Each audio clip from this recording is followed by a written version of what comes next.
Boost Mobile is now sending experts nationwide to deliver and set up customers' new phones. Wait, we're going on tour? We're delivering and setting up customers' phones. It's not a tour. Not with that attitude. Introducing Store to Door. Switch and get a new device with expert setup and delivery. Delivery available for select devices purchased at boostmobile.com.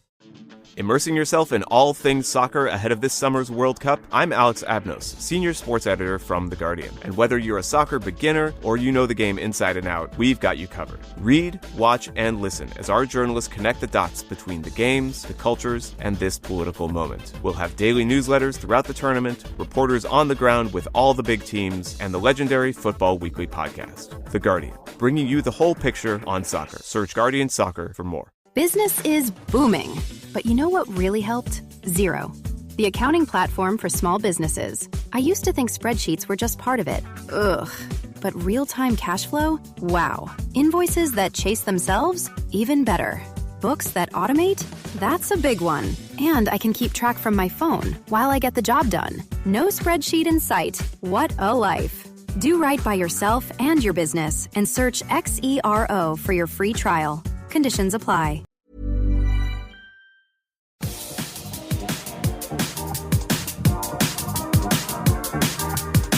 Welcome to episode 106 of Winging It, Italian Tears. We'll get into that as we go on through the pod. It is a podcast and it feels like it's been forever since we last did one. Whose fault is it this time? I put my hand up, it was mine. Was it? Well, I think it was mine and yours. I mean, you were ill, which is fair enough. Albert just said he'd left his computer somewhere. Yeah, I left my computer in Leighton, of all places. Intentionally, it wasn't like a mistake. I say intentionally, I wasn't factoring the pod. But before that, it's been international break. So, technically, we've not missed one. Yeah. I just saw you, in case we do any video recording, shuffling your laundry out. Yeah, you don't want to see the smalls, do you? Very nice. I hope they're all from Marks and Spencer. Most of my undergarments are, yeah. They're all dark as well, thankfully. So no. Well, talking of the nether regions, I've been asked before we get started to ask you about Shrimp Shack. Well, where to start?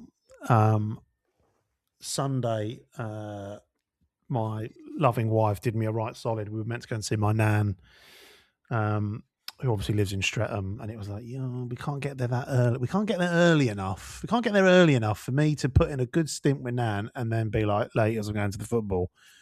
So Joe did me a solid and dropped me off at the football.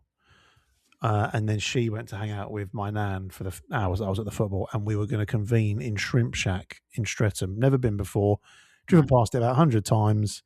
All looks quite promising. Going there with my nan, who's quite a discerning eater, I should say. That's probably the best way to put it. And I will say, we also did have this conversation before the game, because I'm from Streatham, and I was like, let me know what Shrimp Shack is like. Yeah, you were like, let me know what it's like. Got in there, very busy, quite buzzy. We order our food. Nothing's arrived yet. We're sitting in a banquette seat, and my nan, cool as you like, looks up from her tap water and says, "Oh, I think that man's choking." And I turn round to be greeted by, only about 6 feet away, a man clutching his throat with both hands while someone's trying to give him the Heimlich maneuver whilst he makes the most horrendous noises. I'm not having a go at him. I'm not saying he should have kept it down. Ruining the ambience. Eyes bulging out of his head. He was like trying to throw himself down over the back of a chair in some sort of effort to force it out, which is similar technique to what Neil Farrell does when he's got trapped wind. Grabbing his throat, his mate telling him not to panic. The classic, "Is there a doctor in the house?" from the back of the restaurant. Fucking snot and garlic butter coming out of every orifice. He was leaning over to the poor woman who was sat by herself next to him, grabbing her chair, choking in her face. And genuinely, in all seriousness, genuinely thought this guy was going to fucking go. And thank fuck, an ambulance turned up, managed to sort him out and took care of him. And literally, as they turned up, our food came out and got put in front of us. The way this was described to me. So, well, I got a text from Albert that said, "Mate, Shrimp Shack." So I obviously thought the next one was going to be like, "It's banging, you got to go." Shrimp Shack. Geezer in there sat behind us, has nearly died. Full ambulance job. Ours got delivered whilst he was gripping onto 2 times chairs, making the death rattle. Yeah. I heard noises coming out of that man that I never want to hear ever again. So if you're listening, mate, hope I hope he's. well. I mean, he walked out. We were speculating that at what point do they go outside and tell him he's got to settle the bill? He can't just fuck off in the ambulance. What made it even better is the ambulance was like, because we were in a banquette seat by the window. The ambulance was parked right next to us, and as our food arrived, it's like, this feels a bit inappropriate to tuck in. But the best part was the moment he vacated the premises, there was a massive family table. The moment he left the premises, somebody from this big family group stood up and gave it the old and proceeded to make a speech. But now he's gone. I can say that racket's over with. Yeah, and despite all that hullabaloo, it wasn't nearly half as big a choke as Newcastle about an hour before. Lovely stuff. Lovely stuff. Lovely stuff indeed. Goodness. Right. I think that leads us nicely into Andros Townsend on TikTok. Oh, yes. I did love this. He's on TikTok. What was he doing? Like rating chocolate or something, wasn't he? And then some Easter egg thing or something, wasn't it? He was doing. And then only for someone in the comments to go, "Love you, Andros. Do you think you'll ever come back to Palace?" To which Andros' response, perfectly golden, great. Why not? Well, I'm on TikTok grading chocolate, mate. What do you think? Right. What he needs to do really is team up with Darren Ambrose's Lego YouTube. I think that's an absolute killer duet. Yeah, I wonder if that's still going on. I haven't looked. Right. In what's been a crazy week for football, none more crazy than Palace basically qualifying for a European semi-final. Your bottom lip started quivering. In the same week, we've had the first female manager in the top 5 league appointed, albeit interim to the end of the season, at Union Berlin. Is it Marie-Louise Etta? Mm-hmm. Mental. What a week to be alive. Some of the replies from the official Union Berlin Twitter have been absolutely insane, by the way. I don't know if you've seen that. Unless I've been absolutely duped. Someone was saying some sexist shit. And I've got to try and find it. Because what did the Daily Mail have to say about it? Yeah, exactly. It was basically like they've never shagged anyone before, but from the official account of Twitter. Union Berlin's official account calling people virgins. Yeah, Love basically. Oh, I thought you said. Sorry, I thought you were saying the official Berlin account was saying that about the fucking new manager. What a welcome. No. Yeah, listen, if I've got that wrong, because my Twitter's not working at the moment. But yeah, good for her. I'm glad she's got the job. Game's gone. Joking. And talking of managers, Iriola's leaving Bournemouth at the end of the season. Oh, I didn't know that. Yeah, it was announced today. And obviously we will be Sans manager come the end of the season. So what do you think? I mean, people seem to have him earmarked for a massive job. I'm not really sure where that comes from, to be honest. But I'm calling it. He's not going to come to Palace. That's not it. That's not the end of my sentence. I think, and again, not trying to segue too hard into Sunday's game. I can see him. I can see Eddie Howe getting asked to leave, and Areola going in there. What? And then us ended up with Eddie Howe. I don't want to even contemplate that. So let's move on. Yeah, well, we did try, didn't we? Many moons ago.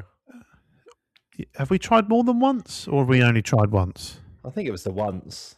And Yeah. then he said he was coming, and then he slept on it, and then decided to stay, only to then go to Burnley about 3 weeks later. Oh Well, it's very similar to Neil for real. Said he was coming to the game on Sunday, slept on it, didn't bother. So went to Shrimp Shack instead.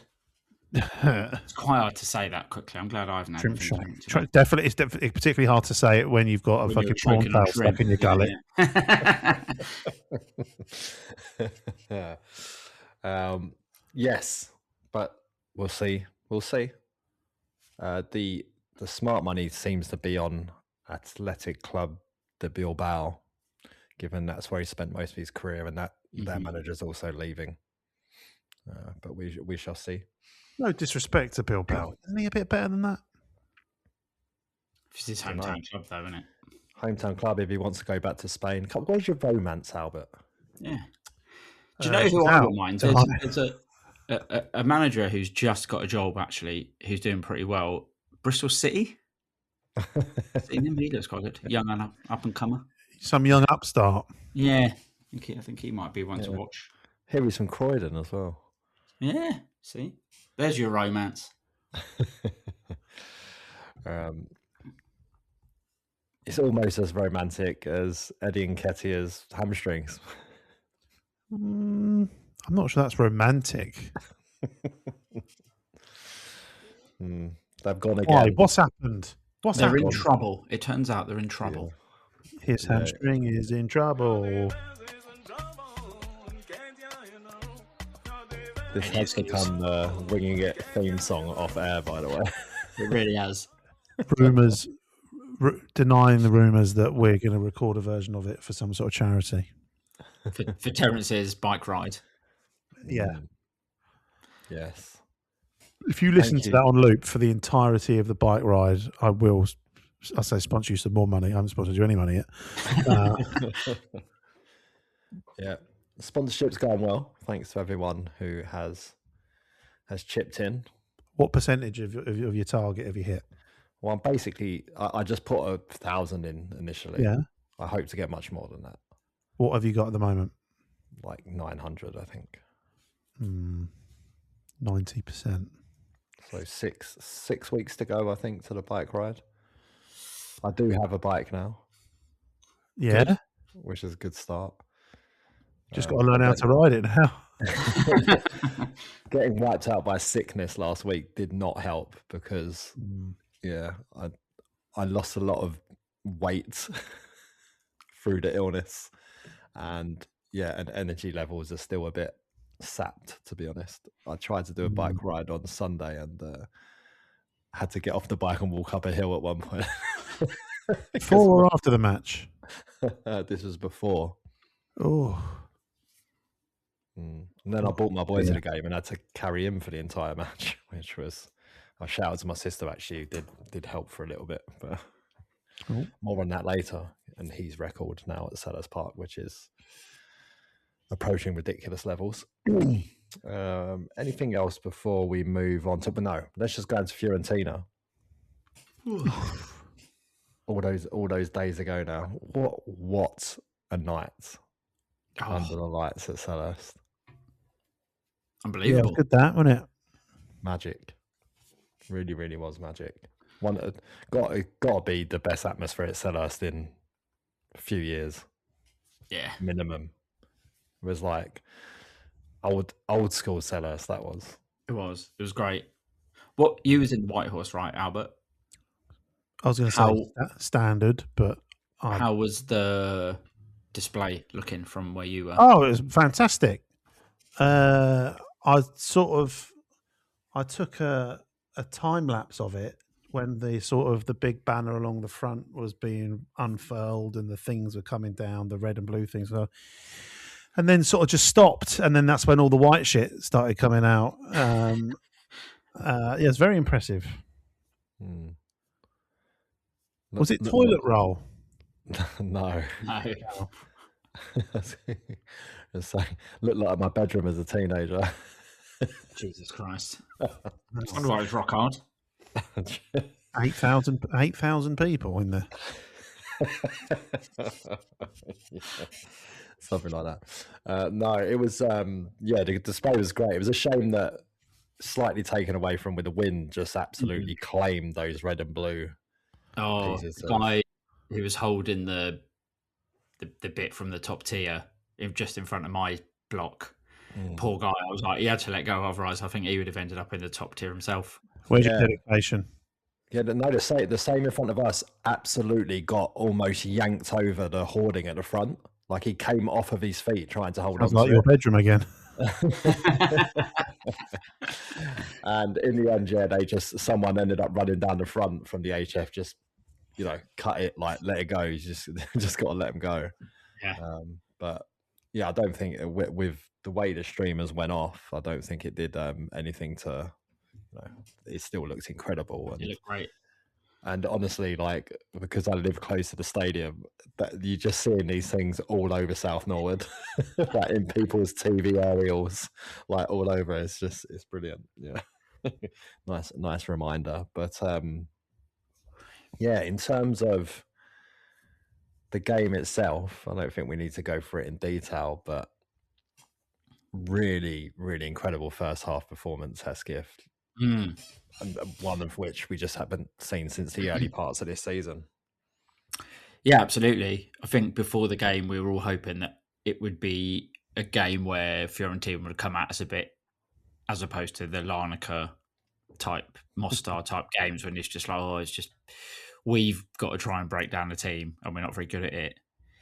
But we started on the front foot and we were finding that space, having Munoz and Sarr teaming up again is fun. And it just worked pretty much from the start, didn't it? And we looked like we'd had a nice rest. We looked like we were ready to go. And I mean, even before the penalty, I thought we were good value with the performance. So really nice to get a penalty, stick it away, and then build on it straight away. Talking of the penalty, Albert, which the foul occurred right in front of you. What did you think? I was pointing to the corner flag. At no point did the thought penalty ever cross my mind in that. And I've only seen it back once, and it's definitely more convincing seeing it back on the footage. But yeah, at the time I thought no chance. This is going to get overturned or whatnot. But no, it was nice to get a bit of luck for a change. Yeah, it's one of those fouls that you get your shot off. It's kind of like a free foul at the end, isn't it? It's just kind of how it goes. You got your shot off, that's it, end of conversation. The defender tried to make a block, whatever. If they sometimes take you out. But then I feel sorry for the defender a little bit, who I did think had a good game. And I liked him. He's suspended for the second leg, so that's handy. But he slips into the challenge a little bit. But when you actually look at it, he does absolutely fly straight through Gus. Yeah, it is a foul anywhere else on the pitch. So why not in the penalty area as well? Why not? I'll take it. Yeah, exactly. And shout out to Mateta for slotting it away. First goal since New Year's Day. I wasn't particularly confident when he stepped. I was like, give it to Sarr. And I was like, oh, Mateta's good. But I don't know Mateta's the penalty taker. But I'm like, if he misses this, it's carnage. It also looked like, I can't remember, I think it might have been Wharton, someone else, and Sarr. I think we're clearly having a discussion about should Sarr be taking it. And I think it was Sarr who was saying, no, like, JP's the penalty taker. I was going to say, that feels quite like a Sarr thing to do, isn't it? Just like, I don't need it. But hey, he scored, didn't it? So who cares? Yeah, followed it up with another one as well. But brilliant start. And then the second goal was fucking weird. Albert, at your end, it would have been fine, but from the Homesdale, we weren't even sure if it was in at a certain point. Was I? It's just like, what is happening? Everyone seemed to appeal for offside at every point that the ball moved in the area. It was a very bizarre goal. Yeah. But shout out Tyrant Mitchell. Yeah, man. little bit of sort of penalty area ping pong, wasn't it? Yeah, no, it's good. It's good. That's what a good player, good fullback does, isn't it? He follows up and picks up the scraps, and you look it back, and it's a mad, scrappy goal, but he does really well to get there. He sort of really springs into action and reacts well, and it's a good way to cap off a big week for him. Thought it was a great ball over the top by Kamada as well from Munoz. Yeah, Lovely ball. Yeah, and then following up with his Newcastle. No, is it the cross at the end of the game as well? Sorry, that game. Yeah. Yes, excellent. But I mean, it is a massive chance missed by Mateta. Although you can probably say great save from De Gea because he does really well to keep it out before Ty taps it in. But we'll get more onto Mateta when we get into the Newcastle game in a little bit. Second half, obviously, Fiorentina come out and have a go for the first 15 minutes, basically culminates in them hitting the crossbar before we'd ended up making subs. And is this a coming of age moment for Jeremy Pino, Hesketh? Because his performance off the bench was, I'd go as far as saying sensational. The way that he just found balls in between the lines and just absolutely scythed through them over and over again. Well, I thought he did really well when he came on against Larnaca away. And I know caveats Larnaca and whatever. But that was good. And then, seeing him come on against Fiorentina, who are a better team than Larnaca, but making it look very easy in like you say, making space, getting the ball, moving it forward. I was really a real shame that he didn't score. He had obviously the lob at the end, and then the sort of the ball at the end really slid to try and get on the end of it and couldn't quite get it because he's 5 foot tall. But I thought he was really, really good. This is the sort of player that I hoped he would be when we signed him. He's not an out and out winger. He's not someone who just like burned past you, but his technique is very good. And I think he probably needs a bit of confidence, and that's a sort of performance that will give it to him, I think. And, him coming on for Gesson, they're two completely different players, but they both showed over the course of the game what they both can bring to the team. And having those options now, whether it's one starting and the other one coming on or both playing on either wing, we're in a much better position than we were a few months ago. What's great about the last couple of games as well is Ollie's clearly been listening to the pod, and he's learned that it is one of Pino and Gessan and one of Johnson and Sarr. He's got it right in the last couple of games. Definitely been listening. Tough choices. But then we do eventually get the third goal, and Albert is a brilliant header from Sarr at the back post from a delicious cross from Daichi Kamada. Yeah, really nice. I mean, I think it would have still been really happy with the 2-0, but obviously the second half, not for massive parts of it, but it did feel like we were on the back foot for a little bit until, like you say, until we made those changes. So to sort of not only ride it out, but to extend the margin more with a really good cross and great head. That's bonus material. But I thought everybody played really well. The way, and again, I think the spoiler alert, the opposite will sort of be true of the Newcastle game. I thought we were playing through the lines really, really well against Fiorentina, and it's not something I can recall seeing. Certainly over the last 10, 12 games, not seeing us play like that. So it was nice to see us sort of with a bit of swagger and getting our mojo back. And to go away to the second leg, it's not done and dusted, but to go to an away leg 3-0 up is, it is quite literally uncharted territory for us, isn't it? It is. We'll get into the second leg very, very shortly. But I've got, before we finish on the home game, there's a few things I want to pick up on. Did you see the old boy doing the shadow boxing and the wanker sign towards the Fiorentina end? Yeah, well, given that they did have a Millwall flag in the away end, and apparently there was a lot of slit throat gesturing going on, and gun fingers and stuff like that at Palace fans. Did you see there's a 10, 12 minutes into the first half, big flare up with the stewards. Did you see that? No. Obviously, I don't know what triggered it, because obviously they're generally quite vociferous and rowdy in the away end. In the away end, yeah. And then all of a sudden looked over. It was less than 15 minutes into the game. There was probably a group of 20, 25 fans all converging down at the front and squaring up to stewards, and stewards being pulled back. And yeah, that seemed to go on for the next sort of 5 or 10 minutes, and then it sort of settled down, and it just went back to normal. But yeah, at one point it looked like it was going to really fucking go off, but no idea what caused it. But yeah, it got quite spicy. I did watch a video from a Fiorentina fan recording from the away end, and I didn't remember seeing that in there. Did at the end though, when we almost made it 4-0, when the ball gets flashed across the penalty area and Pino slides in and just misses it.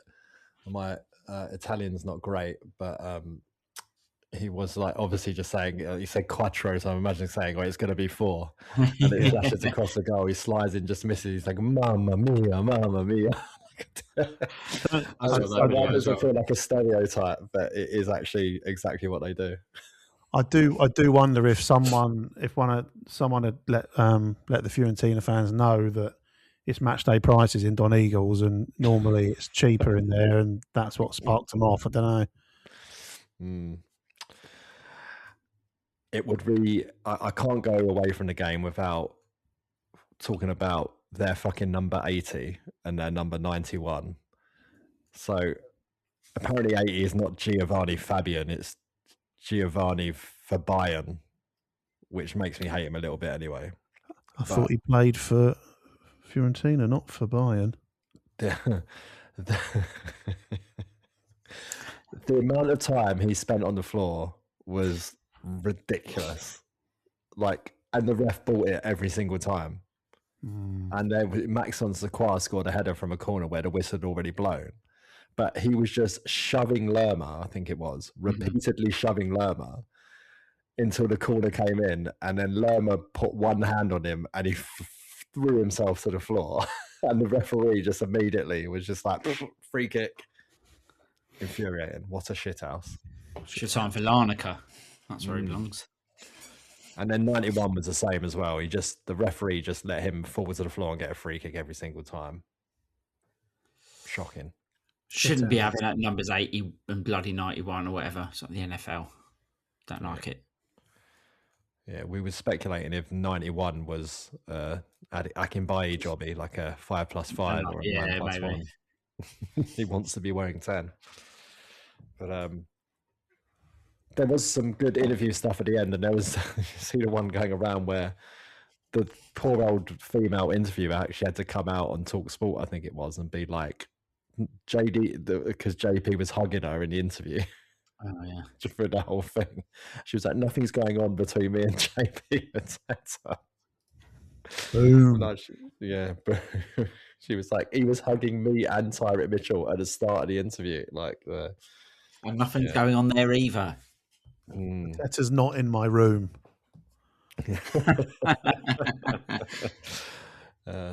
She doesn't want a double boom, is what you're saying. Well, you'd have to ask her. And so that obviously takes us to the second leg, where we are recording on Tuesday the 14th of April. Me and Hesketh heading off to Florence via various Italian cities tomorrow. What's your journey? What are you doing?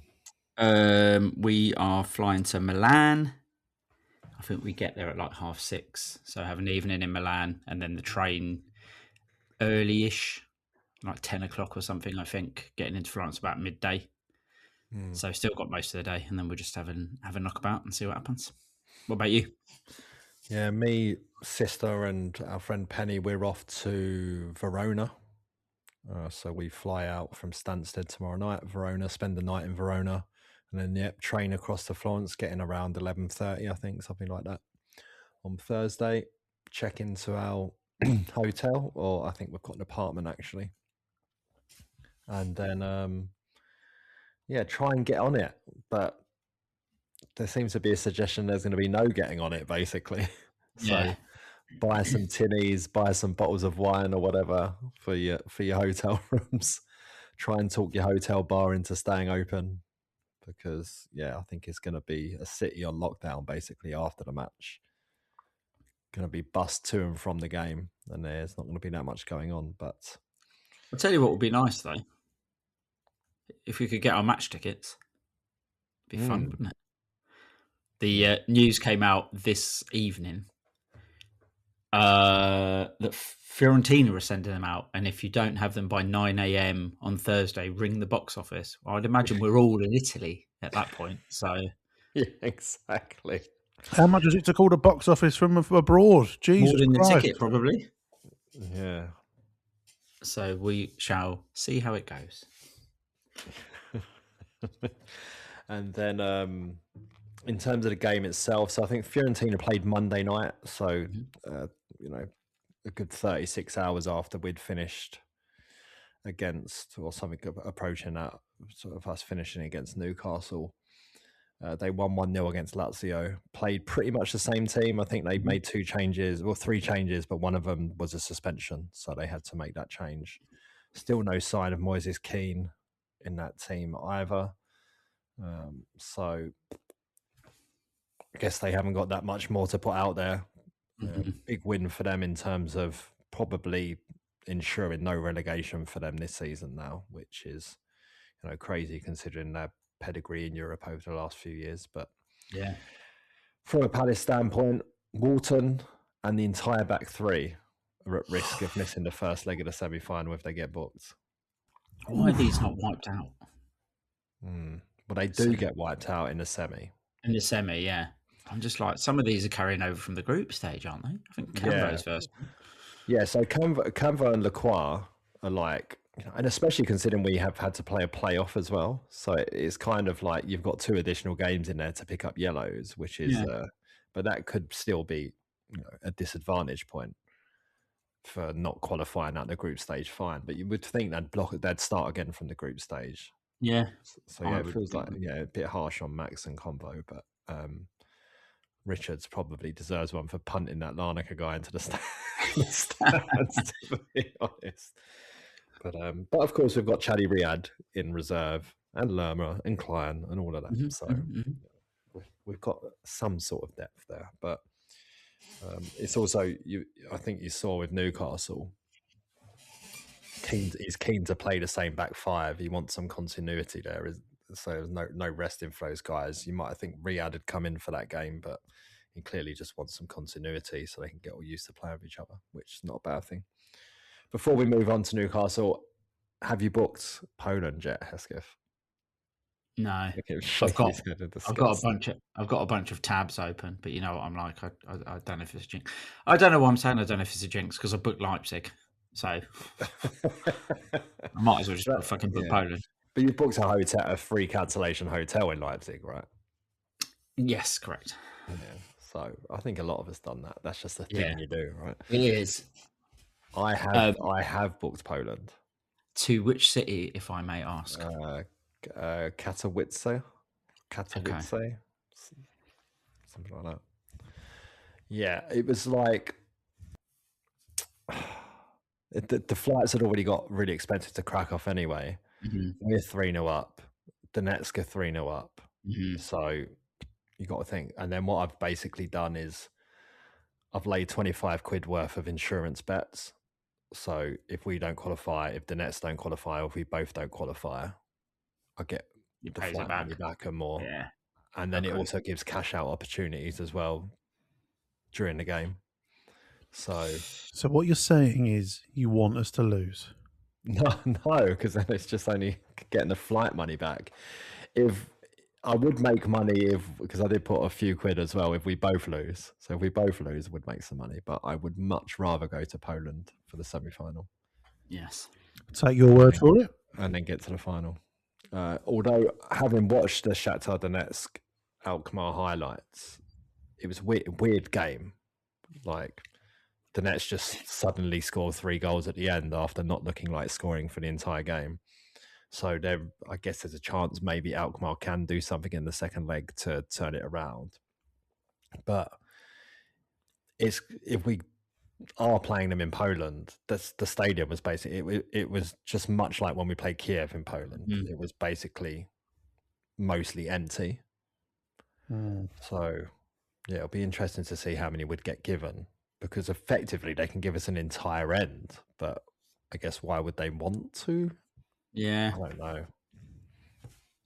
But yeah, it's going to be weird playing a European semi-final in a mostly empty stadium. If we get there, please. Thank you, Albert. Yeah. So, come on.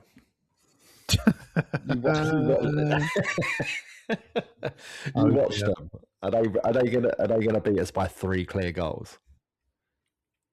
Man, I'm not getting involved in this. I know we're recording a podcast, but Next question. Next question. All right, okay, fine. We'll move away from it then. I'm just then say I'm super excited to be out there.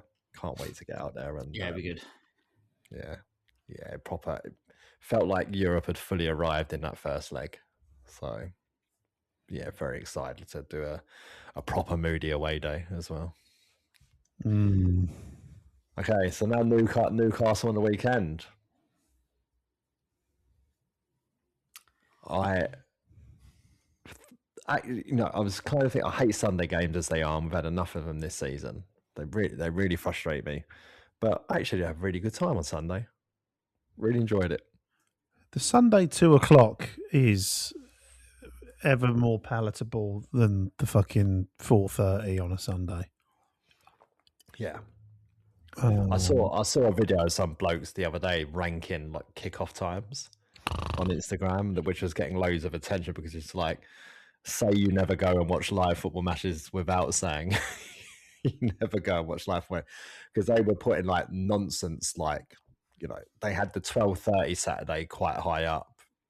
They were saying they loved the 4:30 on a Sunday. It's just like the 4:30 on a Sunday is the worst. Like, it's the best if you're at home. Yeah. And when I say at home, I mean indoors. Exactly. But for watching another team that's nothing to do with you, you've had your roast dinner and you think, I've got a couple of hours to kill before Antiques Roadshow. Let's stick the Sunday 4:30 on. No, that's, yeah. But I don't like the Sundays because it also feels like, especially after a last minute winner, you want to go and have a few beers after and whatever, but you also then got work the next day, and it's just don't know. And now here we are ranking kickoff times. Okay, so the game is obviously 200 Premier League appearances for Tyrick Mitchell, which puts him. He's the 5th player to reach 200 Premier League appearances for Palace. Can you name the other 4? I'll let Albert do it because I've seen this list. What makes you think I haven't seen it? You're permanently offline. 200 Premier League appearances for Crystal Palace. Wilfried Zaha. Yep, he's number 2. He's number 2.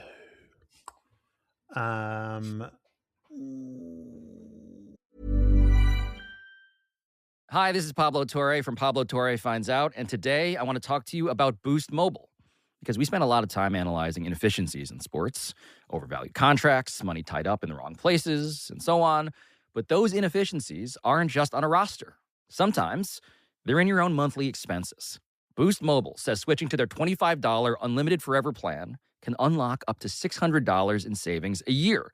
That's $25 a month for unlimited data, talk, and text when you bring your own phone. If that money is trapped in a pricey phone bill, it might be worth a second look.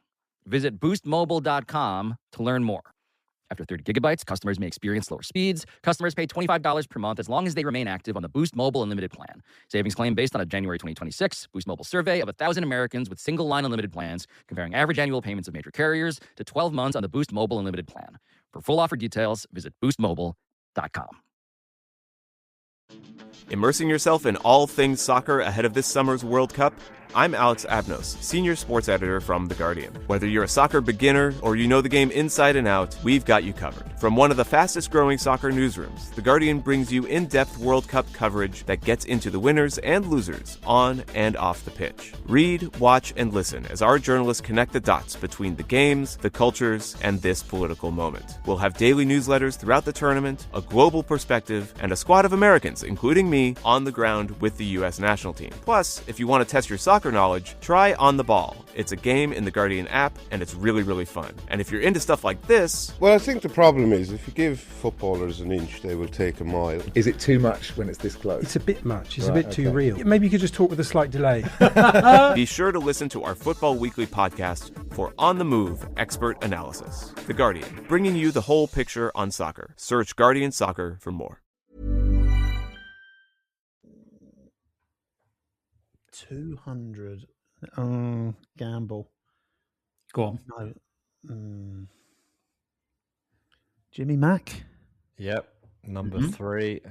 Great shout. 3. Number 4. Gonna struggle here, you see. Well, who's number 1? You haven't got number 1 yet. Who's number 1? Fuck's sake. I mean, very obvious. Is it Steve Mandanda? Close. He left in the summer. This summer. Who left it this summer? Mark Gahey? No, Eze. No. Come on. Oh, no, Been Eze. there forever. Left this summer.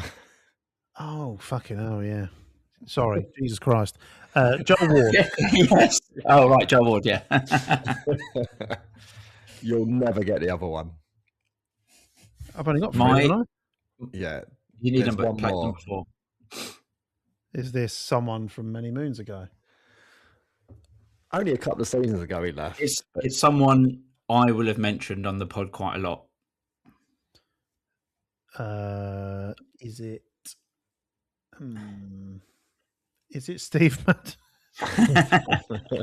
Someone you've mentioned on the pod quite a lot. Yeah. Wilf. You always talk about Wilf. Maybe if on the other end of the spectrum from Wilf. Oh, a negative. Yeah. Jordan Much. Should we put him out of his misery? Yeah, do you know, it's quite... I knew that he had this many because for someone it just hung around in my mind that he got over 200. But yeah, it's Jeffrey Schlupp. Oh, yeah, I'm not surprised at that at all, but I am Roy disappointed. absolutely loved him. Yeah. Yeah. Is that 4? Yeah. Yeah. So I think And he's then- got and then 220-ish. Jeffrey Schlupp, something around there. Wow. Good on Ty, though, man. I love Ty. Mm. He's been quality this year as well. Got a bit of took from the club shop, I see. Yeah. Yeah. No, yeah. That's a nice picture. Dino got one of those for 100 a couple of weeks ago, didn't he? Mm-hmm. But he, really good game. I mean, I think we've talked about this recently. He's probably in with a Player of the Year shout this year. 100%. His performances. I mean, I think he's probably going to end up losing out to Sarr ultimately. Yeah. 2-horse race and goals, obviously, grab headlines. Yeah, and Sarr is totting up at quite a lot of those now. Although, I think in this game, Mateta takes himself to double figures in the Premier League for the season, which is... He does. Feels mad, really. Wowzers. Yeah, 10 goals for him now after sitting on 8 for quite a while. Just circling back ever so very quickly and briefly to Tyreek Mitchell. Outside odds for World Cup place or not a chance? I think it's too late now. Wouldn't he have been in the jumbo squad that Tuchel announced for the last couple of games? Yeah. Obviously, I don't watch these things, but he wasn't in that, was he? So no, I feel like he's probably not happening. Yeah, I think he's fallen behind now because I've got who's the Newcastle guy who's playing on the weekend. Lewis Lewis Livramento. Hall. Yeah, Hull. Yeah, Livramento was in there as well. But Hull on the left. Mm-hmm. Yeah, I just can't sit. Yeah, if he hasn't got a call up now, I mean, it feels really, really harsh on him. As you've seen, he's just getting better and better, more comfortable on the ball in forward areas as well, as he showed with the composure for the opening Mateta goal in this one. But first half, it was weird after the game, Eddie Howe trying to suggest that he thought Newcastle was in control, but didn't they score that only shot? Yeah, they did fuck all. Yeah, and to not be able to, we've got Will Hughes and Lerma in midfield, which is more of a destroying function as opposed to, what we have when we have Kamada and Wharton on the field. But I don't see how he thought they controlled the game.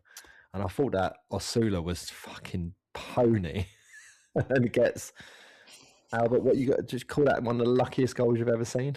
Yeah, weirdly, are the as you said that, highlights have just appeared on TNT Sports, and I'm literally watching that goal now. Yeah, comical. I mean, I could tell it was scrappy from the White Horse, but again, it's only when I fucking saw it back, it's like Jesus Christ. But I have to say though, I'm loath to find myself ever in agreement with Eddie Howe. I wouldn't say they controlled the game. I'd say we were poor. We didn't seem to be able to do anything with the ball in the first half, which I think by default made them look a bit better. It's not to say they were great, but I was really disappointed with our first half. I've got to be honest. Yeah, but I still think we created some chances though with the, keeper made a good save from Pino and then the follow up from Munoz as well. And I thought we got, again, this story of our season. I think we're getting great areas all of the time and then don't really do anything with them. But again, I think it's unsurprising considering it was Lerma and Hughes starting in the middle, which is takes away a great element of creativity that we have in that team. Yeah, it's not my favourite midfield too. I'm not going to lie. I think, like you were saying about the toss up between Pino and Sarr, Johnson, and Gessan. We've got a similar issue in the middle of the pitch. We've got a really, really good middle two, and Wharton and Hughes, or Wharton and Lerma, or Kamada and Hughes and Kamada and Lerma's almost as good and balanced. But when it's Hughes and Lerma, like you say, I think it's there for a reason. I think you contrast Thursday with Sunday, and for all the amazing passing sort of through the lines that we achieved on Thursday, that was sort of really, really lacking on Sunday. But it's different personnel, isn't it? And not everybody can play every game, so it's not exactly. Right, but it was nice. We played Thursday night, and we've got to go Thursday again in Italy, and it makes total sense. And it's nice when our squad is fit. There is a nice balance to it, I think now. Yeah, and you've got, of course, there's players like Brennan Johnson who's just devoid of confidence, and it's just not working out for him at the moment. And hopefully hopefully by the end of the season it will come, but needs a summer to work out, I think, where we put him in the team, see what new manager comes in, and how we make him work for us. But I'm not prepared to write him off just yet. But I don't think anyone can say, probably Brennan wouldn't say himself, that it's been a great start to his Palace career by any stretch of the imagination. But hopefully that can all get resolved over the summer. And then there's Gessan as well, who appears to have picked up a knock in that Fiorentina game, and I've heard suggestions a month. Hesketh, have you?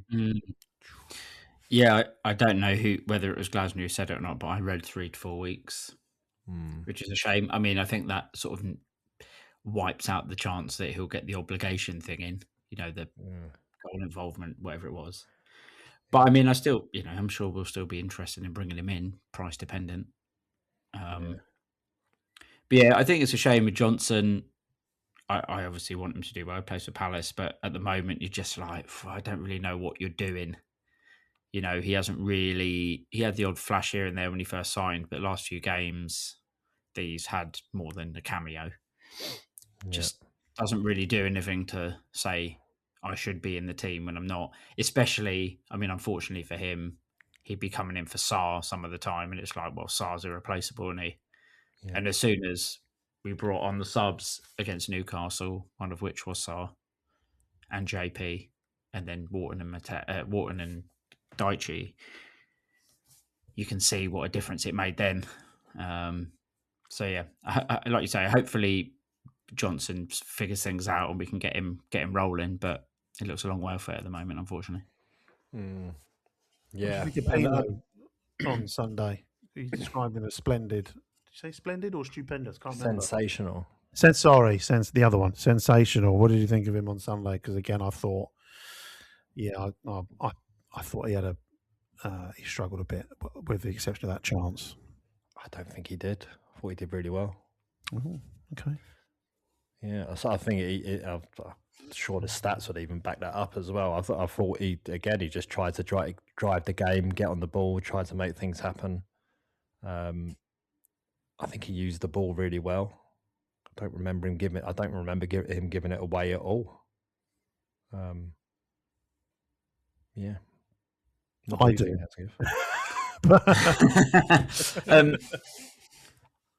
Yeah, I thought he. I don't think he was as good as he was against Fiorentina, but I thought he was all right. This is such a sitting on the fence. One of you thinks he was shit. One of you thinks he was brilliant. I didn't.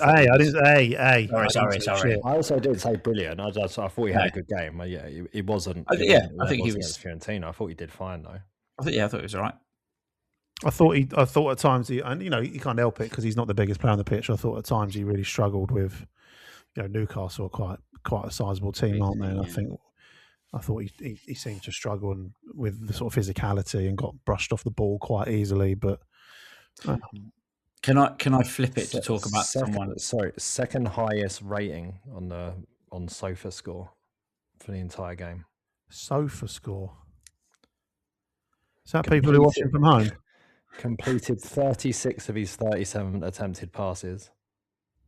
Created 2 big chances. Yeah, it looks all right to me. This is a new Mateta vendetta. No. But he don't. But then he only won 3 of his 8 ground duels, which suggests there you go. Brushed off the ball a little bit. There you go. But I think he uses the ball really well. Like he doesn't give it away. He keeps it well. Yeah. He was lucky for him. Brennan Johnson was on the pitch. I'm going to flip it though, and I'm going to mention a player that we're all going to agree on. I'm 100% sure. How good is JD Convo? Oh my god, that guy is quality.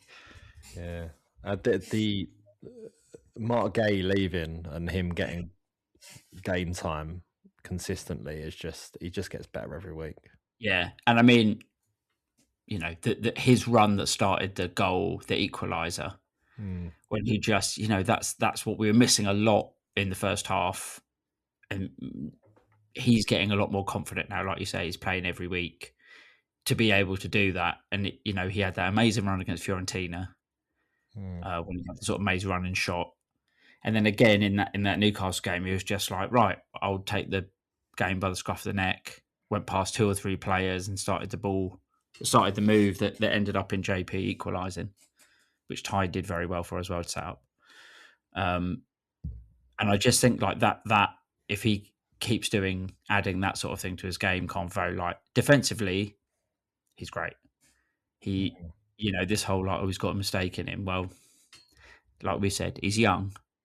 He has less of a mistake in him now than he did 2 months ago, which obviously comes from playing week in, week out, I'm sure.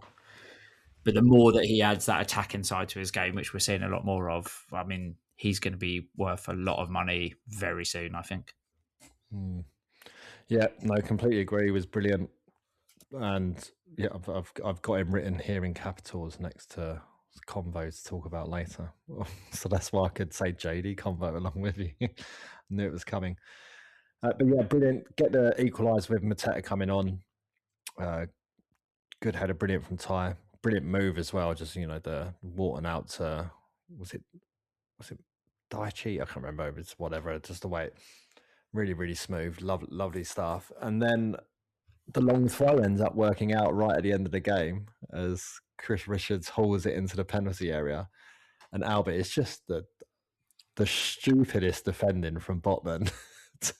It's like there's always shirt holding going on at close quarters. It's just like he just forgot to let go. Head's gone moment. I mean, it'll the next bit will get me raging as well. I mean, I've always been sort of outraged that Eddie Howe's teams are always sort of masters of the dark arts, aren't they? They're sort of just absolute fucking shit houses, and they were all game. And the referee, I thought, was generally poor, and he's had a bad game because the Newcastle fans were fucking booing him as well. But yeah, I mean, that's at that stage of the game as well. Like, it's just an absolute kamikaze bit of defending, like not questionable at all. And I think the thing about that is you see that, maybe not necessarily to that extreme, but you see that sort of contact and shirt pulling and all that, like, all the fucking time, and nothing gets done about it, to the point where, the performance that the referee had up until that point, it was like, well, I've seen these not given. So to get that, and to get it that late in the game and in front of the Homesdale, and just to cap off a really great week for the club and the team.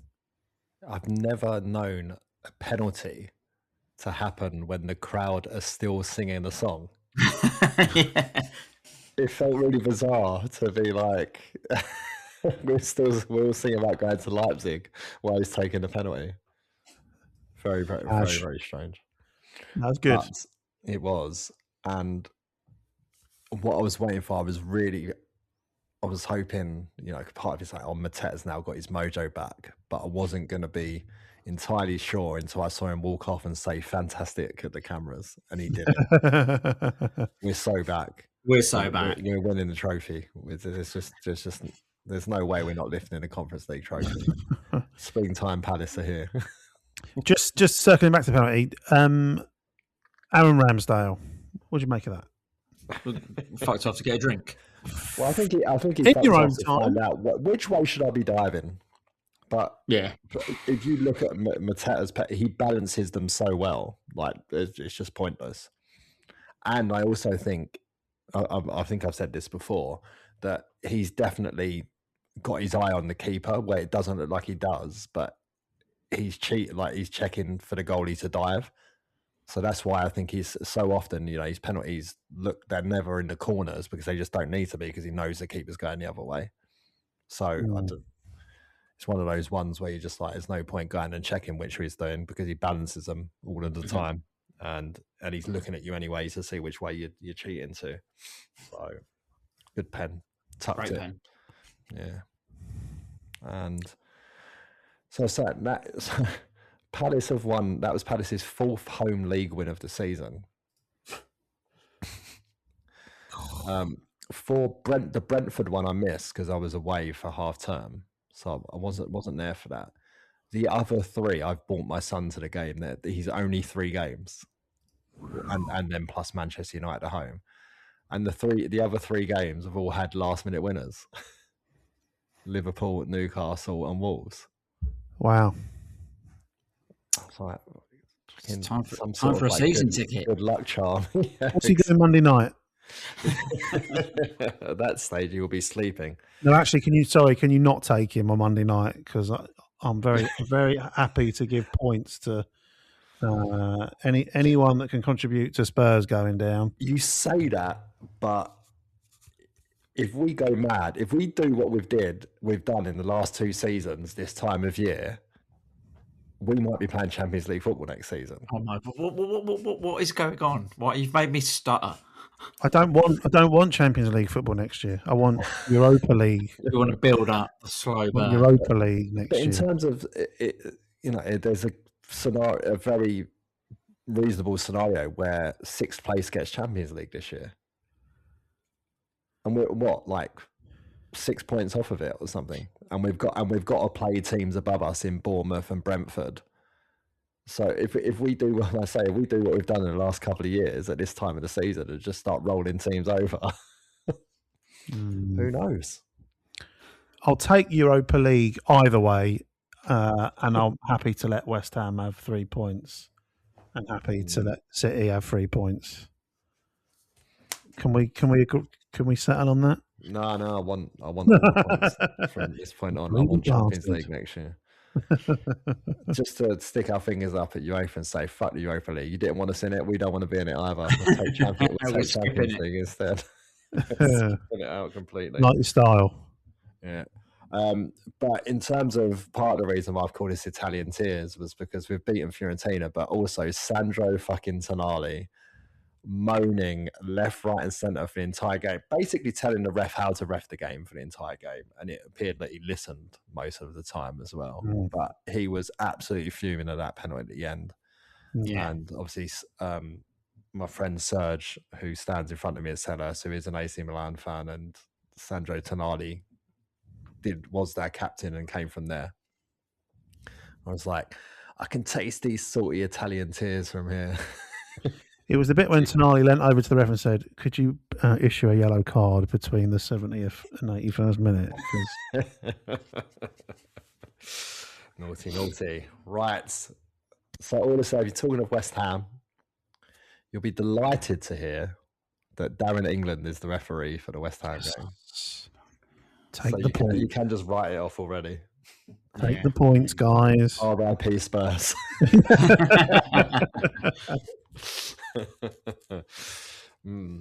Yeah, so we'll get too much into West Ham. Look, we've got Fiorentina between then. I hope to get another Conference League Chronicles episode done while we're out there.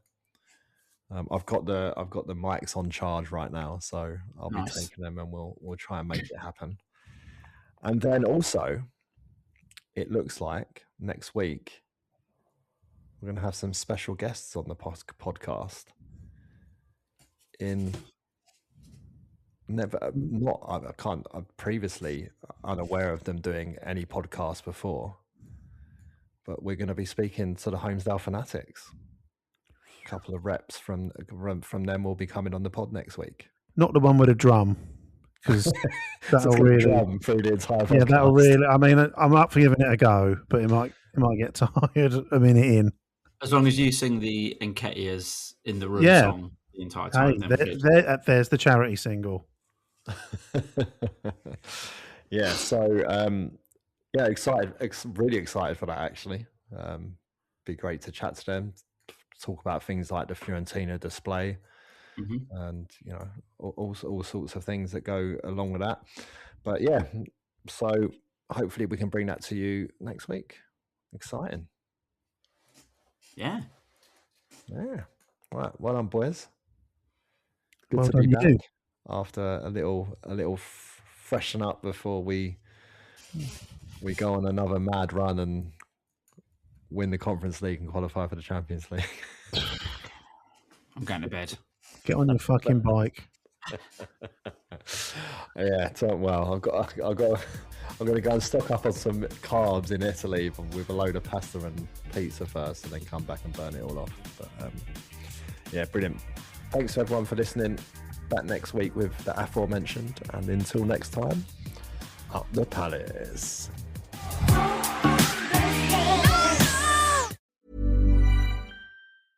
Big news! Boost Mobile is now sending experts nationwide to deliver and set up customers' new phones at home or work. Wait, we're going on tour? Not a tour. We're delivering and setting up customers' phones so it's easier to upgrade. Let's get in the tour bus and hit the road. No, not a tour bus. It's a regular car we use to deliver and set up customers' phones at home or work.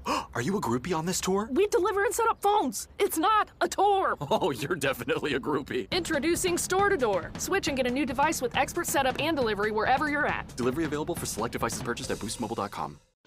Immersing yourself in all things soccer ahead of this summer's World Cup, I'm Alex Abnos, senior sports editor from The Guardian. And whether you're a soccer beginner or you know the game inside and out, we've got you covered. Read, watch, and listen as our journalists connect the dots between the games, the cultures, and this political moment. We'll have daily newsletters throughout the tournament, reporters on the ground with all the big teams, and the legendary Football Weekly podcast. The Guardian, bringing you the whole picture on soccer. Search Guardian Soccer for more.